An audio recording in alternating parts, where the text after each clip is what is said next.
വേങ്ങരയിൽ വിദ്യാർത്ഥികൾ തമ്മിൽ നടു റോഡിൽ ഏറ്റുമുട്ടി. വേങ്ങര GHSS വിദ്യാർത്ഥികളാണ് ബസ് സ്റ്റാൻഡ് പരിസരത്ത് ഏറ്റുമുട്ടിയത്. മർദ്ദനത്തിന്റെ ദൃശ്യങ്ങൾ ഷൂട്ട് ചെയ്ത് ഇൻസ്റ്റഗ്രാമിൽ പോസ്റ്റ് ചെയ്യുകയും ചെയ്തു. Manasa silks and saris, main road, Chemmad. Vengara GHSSലെ +1 വിദ്യാർത്ഥികളും +2 വിദ്യാർത്ഥികളുമാണ് ഏറ്റുമുട്ടിയത്. പരീക്ഷ കഴിഞ്ഞിറങ്ങിയ വിദ്യാർത്ഥികൾ വേങ്ങര ബസ് സ്റ്റാൻഡ് പരിസരത്ത് ഏറ്റുമുട്ടുകയായിരുന്നു. ശനിയാഴ്ച ഉച്ചയ്ക്കായിരുന്നു സംഭവം. മുൻപുണ്ടായിരുന്ന ഏതോ പ്രശ്നത്തിന്റെ പേരിൽ +2 വിദ്യാർത്ഥികൾ ജൂനിയർ വിദ്യാർത്ഥികളെ ക്രൂരമായി മർദ്ദിക്കുകയാണുണ്ടായത്.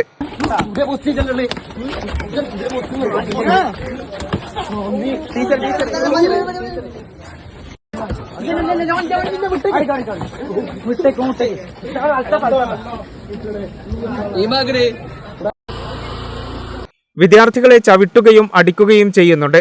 മർദ്ദനത്തിന്റെ ദൃശ്യങ്ങൾ ഷൂട്ട് ചെയ്യുകയും മാസ് BGM ചേർത്ത് എഡിറ്റ് ചെയ്ത് സോഷ്യൽ മീഡിയയിൽ പോസ്റ്റ് ചെയ്യുകയും ചെയ്തു. സംഭവത്തിൽ പോലീസിൽ നിലവിൽ പരാതിയൊന്നും ലഭിച്ചിട്ടില്ലാത്തതിനാൽ കേസെടുത്തിട്ടില്ല. മർദ്ദനമേറ്റ വിദ്യാർത്ഥികൾ ചോരയൊലിച്ചു നിൽക്കുന്നത് ദൃശ്യങ്ങളിൽ നിന്ന് വ്യക്തമാണ്. ഇതിൽ നിന്ന് ക്രൂരമായ മർദ്ദനമാണ് നടന്നതെന്നും വ്യക്തമാകും. താമരശ്ശേരി സംഭവത്തിന് ശേഷവും വിദ്യാർത്ഥികൾ തമ്മിലുള്ള സംഘർഷത്തിന് അയവൊന്നും വന്നിട്ടില്ലെന്നാണ് ഇത് തെളിയിക്കുന്നത്.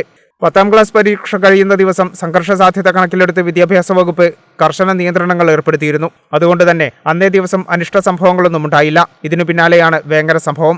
കേരള വിഷൻ, വേങ്ങര.